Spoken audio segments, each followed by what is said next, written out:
5,000 ಜನಕ್ಕೆ ಹಂಚ್ಬೇಕು ಅಂದ್ರೆ ಬುಟ್ಟಿ ಎಷ್ಟು ಇರ್ಬೇಕಾಗಿತ್ತು? 5 ಬುಟ್ಟಿನ 6 ಬುಟ್ಟಿನ 12 ನೋಡ್ರಿ ಹೇಳ್ಬೇಕು 12 ಬುಟ್ಟಿ ಇತ್ತಿದಲ್ಲಿ. ಹಾಗಾದ್ರೆ 12 ಬುಟ್ಟಿಯಲ್ಲಿ ಎಷ್ಟು ಮೀನಿತ್ತು? 2 ಮೀನ ಇದ್ದಿದ್ದು, 5 ರೊಟ್ಟಿ ಇದ್ದಿದ್ದು. 5 ರೊಟ್ಟಿ 5,000 ಹೆಚ್ಚು ರೊಟ್ಟಿಯಾಗಿ ಮಾರ್ಪಟ್ಟಿತ್ತು. 2 ಮೀನು 5,000 ಹೆಚ್ಚು ಜನ ತಿನ್ನುವ ರೀತಿಯಲ್ಲಿ ಮಾರ್ಪಟ್ಟಿತ್ತು. ಕಾರಣ ಆ ಬುಟ್ಟಿಲಿರುವಕ್ಕಂತ ಹೇಳ್ಬೇಕು ಅಂದ್ರೆ ರೊಟ್ಟಿ ಆಗಿರ್ಲಿ, ಮೀನಾಗಿರ್ಲಿ, ಆ ಬುಟ್ಟಿನೂ ಕೂಡ ದೇವರು ಏನ್ ಮಾಡಿದ್ರು ಹೇಳ್ರಿ? ಏನ್ ಮಾಡಿದ್ರು? ಹೌದು, ಆಮೇಲೆ ಅಂತ ಹೇಳಣ್ಣ. ಈಗ ಹೇಳ್ಬೇಕು ಅಂದ್ರೆ ಅನ್ನ ಹಂಚುವಂತೆ ಹೇಳ್ಬೇಕು. ಇದರಲ್ಲಿ ಅನೇಕ ಮಟನ್ ಬಿರಿಯಾನಿ, ಅನೇಕ ಚಿಕನ್ ಬಿರಿಯಾನಿ, ಅನೇಕ ಅಂಡ ಬಿರಿಯಾನಿ, ಅನೇಕ ವೆಜಿಟೇಬಲ್ ಊಟಗಳನ್ನ ಮಾಡಿ ದೇವರೇ ಅನೇಕ ವಿಧದಲ್ಲಿ ಅಡಿಗೆಗಳನ್ನ ರುಚಿ ಪದಾರ್ಥ ಮಾಡಿ ಅನೇಕ ಬಡ ಜನರಿಗೆ ದೇವರೇ ಅಲ್ಲಿ ಹೊಟ್ಟೆ ತುಂಬುವ ರೀತಿಯಲ್ಲಿ, ಅನೇಕ ಬಡವರ ಕುಟುಂಬಕ್ಕೆ ಅನ್ನದಾನ ಕೊಡುವ ರೀತಿಯಲ್ಲಿ ಈ ಪಾತ್ರೆಯನ್ನು ನಜರೇತಿನ ಯೇಸುವಿನ ನಾಮದಲ್ಲಿ ಆಶೀರ್ವದಿಸು.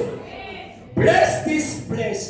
ದೇವರೇ ಈ ಸ್ಥಳವನ್ನು ಆಶೀರ್ವದಿಸು, ಈ ಪಾತ್ರೆಯನ್ನು ಆಶೀರ್ವದಿಸು. ಈ ದೇವರೇ ಪಾತ್ರೆಗಳು ದೇವರು ಕೊಟ್ಟಂತ ಯಶೋಧ ಸಿಸ್ಟರ್ಗಾಗಿ ಸ್ತೋತ್ರ ಮಾಡ್ತೇನೆ. ಯಶೋಧ ಸಿಸ್ಟರ್ಗಾಗಿ, ಅವರ ಯಜಮಾನರಿಗಾಗಿ, ಅವರ ಮಕ್ಕಳಿಗಾಗಿ, 2 ಗಂಡು ಮಕ್ಕಳು 1 ಹೆಣ್ಣು ಮಗಳು, ಆ ಕುಟುಂಬವನ್ನು ಆಶೀರ್ವದಿಸು. ಕೊಡಿರಿ, ನಿಮಗೆ ಕೊಡಲ್ಪಡುತ್ತದೆ ಅಂತೇಳಿ ಇನ್ನೂ ಹೆಚ್ಚಾಗಿ ಕೊಡುವ ರೀತಿಯಲ್ಲಿ ಅವರನ್ನ ಸಮೃದ್ಧಿಪಡಿಸು ರಾಜ, ಅವರನ್ನ ಆಶೀರ್ವದಿಸು. ದೇವರೇ ವಿಶೇಷವಾಗಿ ನೀರನ್ನ ರಕ್ತವಾಗಿ ಮಾರ್ಪಡಿಸಿಕೊಡು. ಈ ನೀರನ್ನ ದೇವರೇ ಹಾಲಲ್ಲಿ ಪಾತ್ರೆ ಅಳಿಸ್ತೇವೆ ನಜರೇತಿನ ಯೇಸುವಿನ ನಾಮದಲ್ಲಿ.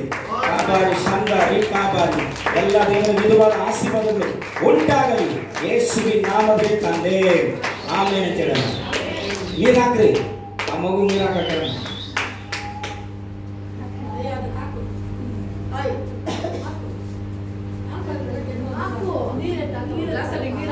ಸರಿ, ಈಗ ಜಸ್ಸಿ ಜನಿಪರ ಜೀವನ ಎಲ್ಲ ಸ್ತೋತ್ರ ಮಾಡೋಣ. ಸ್ತೋತ್ರ ಸ್ತೋತ್ರ ಸ್ತೋತ್ರ.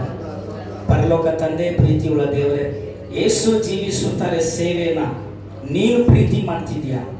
ಅದಕ್ಕಾಗಿ ಅನ್ಯ ಜಾತಿ ಜನರ ಮುಖಾಂತರವಾಗಿ ನಮಗೆ ಅನೇಕ ವಿಧದಲ್ಲಿ ಸಹಾಯ ಮಾಡ್ತಿದ್ದಾರೆ.